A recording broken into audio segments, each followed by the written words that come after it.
காலனையும் கைக்குள்ளே அடக்கிக் கொண்டு கருணை என்ற கடல் தனிலே ஆட்சி செய்து ஞானமதில் ஞானத்தை காத்து நின்று ஞானிகளை ஆக்கி நின்ற ஞான தேவே. தேவேனின் திருவடிகள் மூலம் இப்போ தெரிவிப்பேன் குருமுனியின் ஆசியோடு கூறிடுவேன் தலைவானின் அடியை போற்றி. குருமுனியே திருமுனியே அறிந்தவர்க்கு அறக்கடலாய் விளங்குவாரே. அருளென்றால் அகத்தியந்தான் வணங்குவோர்க்கு குறிப்பறிந்த குறை நீக்கும் குருவே கும்பன். குந்தகத்தை குறை தெரியும் அருளே கும்பன்.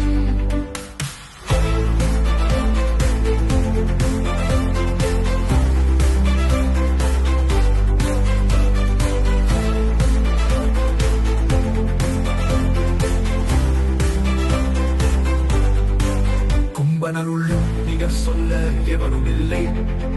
சிவனும் தனக்கு நிகர் அருளை தந்தார். எம்மறையும் அவர் குறைத்தால் பின்தான் சொல்வோம்.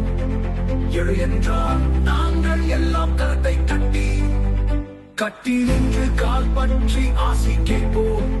கடாட்சம் என்றால் அவரை தான் உண்டு என்போம்.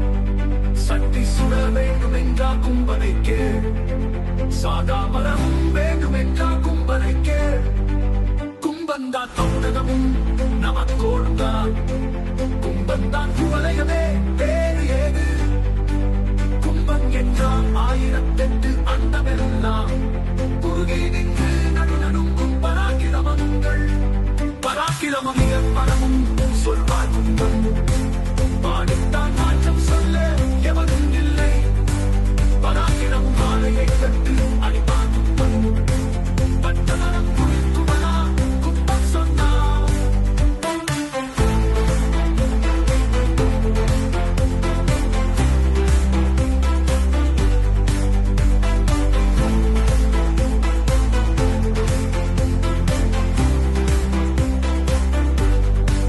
கும்பன் சொன்னான் குழவி கூட குதிரையாகும்.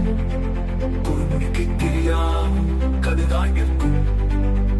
கும்பனையே வணங்கியோர்க்கு குறைகளண்டா குறையெல்லாம்